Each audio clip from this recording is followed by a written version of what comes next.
શહેરના ઈશાપુર વિસ્તારમાં રિક્ષામાં મુસાફરોને બેસાડી બાદમાં ચાલાકીપૂર્વક મોબાઈલ ચોરી કરતી શાતિર ગેંગનો ઈશાપુર પોલીસે પર્દાફાશ કર્યો છે।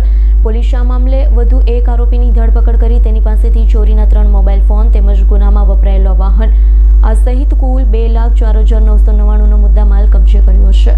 પ્રાપ્ત માહિતી મુજબ તારીખ 7 મે 2024ના રોજ ઈચ્છાપુર પોલીસ મથકે મોબાઈલ ચોરીની 2 અલગ-અલગ ફરિયાદ નોંધાઈ હતી।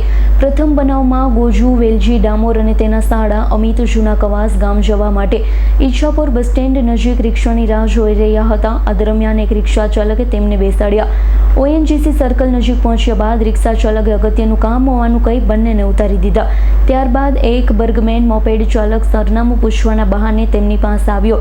આ દરમિયાન તેમની નજર ચૂકવી Vivo Y400 અને Oppo A3 Pro મોબાઈલ ચોરી લેવામાં આવ્યા। બીજા બનાવમાં રાજેશ યાદવનો પુત્ર પ્રિન્સ ટ્યુશનથી ઘરે જવા માટે રિક્ષામાં બેઠો, તેને પણ અધવચ્ચે ઉતારી બર્ગમેન ચાલકે વાતોમાં ભૂલાવી તેમનો Samsung F15 મોબાઈલ ફોન ચોરી લીધો। ઘટનાની ગંભીરતાને ધ્યાનમાં રાખી સુરત પોલીસ કમિશનર અનુપમસિંહ ગેહલોત તથા ઉચ્ચ અધિકારીઓના માર્ગદર્શન હેઠળ ઈચ્છાપુર PISA શાહના નેતૃત્વમાં અલગ-અલગ ટીમ બનાવવામાં આવી હતી। પોલીસે CCTV ફૂટેજ તેમજ બાતમીદારોની મદદથી આરોપીઓની ઓળખ કરી કાર્યવાહી હાથ ધરી। પોલીસે બાતમીના આધારે સાહિલ સમીર ખાન ઉંમર વર્ષ 25 રહે સલાબતપુરા સુરતને ઝડપી પાડ્યો।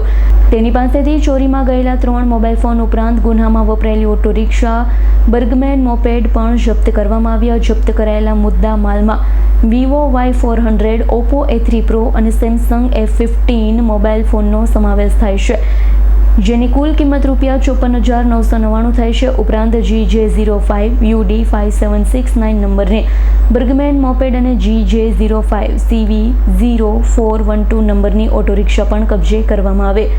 ઈચ્છાપુર પોલીસ આરોપી વિરુદ્ધ BNS કલમ 303(2) અને 3(5) મુજબ ગુનો નોંધી વધુ તપાસ હાથ ધરી છે। Bureau report S9 news Surat. અમારી તમામ માહિતીથી અપડેટ રહેવા માટે જોડાયેલા રહો S9 ન્યૂઝ સાથે।